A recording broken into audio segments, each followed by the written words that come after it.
정말 기이한 현상 중에 하나입니다.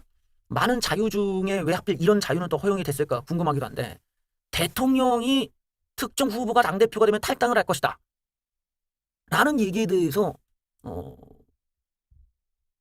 난리가 났음에도 불구하고 그런 사람에 대한 어떠한 책임도 묻지 않았다. 거기에 대한 어떤 뭐 반응도 분개도 하지 않았다. 놀라운 일이죠. 과연 이런 식으로 편향적인 접근과 편향적인 기준이 공정함과 그리고 모두에게 공정하게 적용되어야 될 자유의 관점에서 믿을 수 있는 것인가 의심하지 않을 수가 없는데요. 심평 변호사가 오늘 사퇴했습니다. 해촉을 당했어야 되는데 사퇴를 했다라는 거예요. 이런 식으로 과연 대통령을 묘사를 하고, 그리고도 책임은 제대로 된 해촉도 안 시키고, 이거는 괜찮다고 넘어가고 당사자가 사의를 하고 나가는 것으로, 이게 모양새가 정말 이상해졌네요. 신 변호사는 내 말이 부각돼서 김기현 후보가 갈아지는 것도 원치 않는 방향이다. 그래서 뭐 자기는 윤석열 대통령이 김기현이 당선되기를 바라는 사실이 밝혀진 것으로서 내 역할이 끝났다. 이거 자체가 굉장히 이상한 거야. 대통령이 누가 되기를 바란다라는 걸 드러내는 게 왜 마치 무슨 대단한 역할인 것처럼 얘기를 하니까 뭔가 지금 우리들의 시스템을 굉장히 흔들고 있다라는 거지. 왜 이런 사람들이 우리한테 왔을까? 이 심평이라는 사람도 원래는 우리 쪽 사람이 아니었는데 말이야. 되게 지금 뭐 주객이 전도돼 있달까? 하여튼 사표를 냈는데 더 황당한 내용을 한번 들어보시죠. 대통령실에서는 이 사건 어떻게 바라봤느냐. 자, 여기 신평 변호사가 언론을 통해 신당 창당 여지를 둔 것에 대해서 안철수가 당권을 잡을 가능성이 대비한 것이 아니냐는 관측에 대해서도 대통령실은 놀랍게도 여기에 대해서는 전략이라고 설명을 했습니다. 대통령의 신당 창당, 탈당 얘기를 그렇게 막 던져놓고 정작 대통령실은 이게 전략이래. 신당 창당이라는 극단적 상황이 생길 수 있다는 뉘앙스를 통해 오히려 당심이 윤심에 쏠리도록 하는 전략으로도 볼 수 있다. 이게 제정신에서 나오는 얘기입니까? 이게 정상적인 사고에서 나오는 얘기예요? 아니, 그럼 저런 논리면은 신평한테 상을 줘야겠네. 응?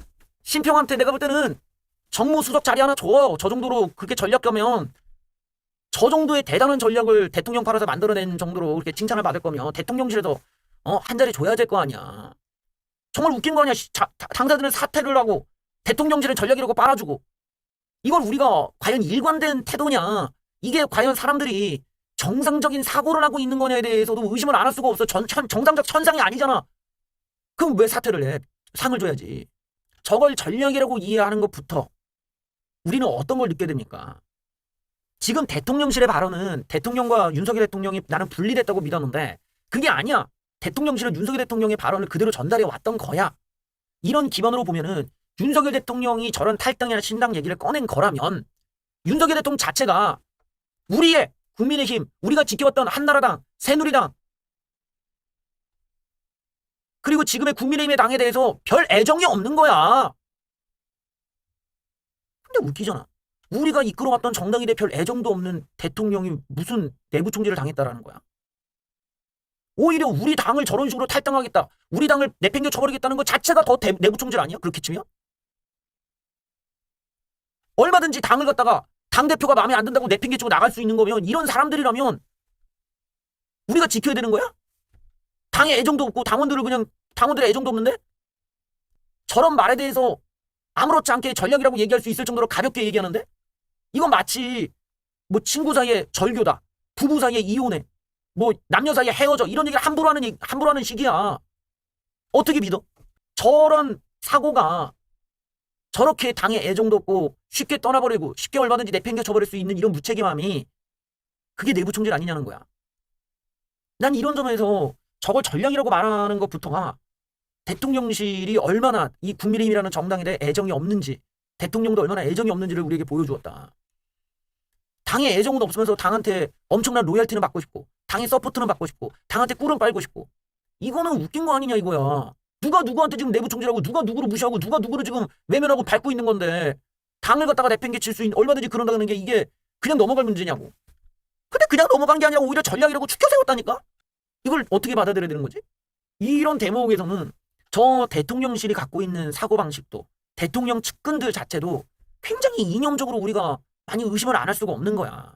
심평이란 변호사도 이재명에 대한 발언도 있었고 이미 우리 쪽에서 활동하던 사람도 아니고 그리고 대통령의 측근으로 지금 남아있다고 하는 그 탈당이 어쩌네 신당이 어쩌면서 얘기 나왔던 김한길이라는 사람도 애초에 우리 쪽 사람이 아니었단 말이야. 근데 그 사람들이 대통령 측근이라는 거야.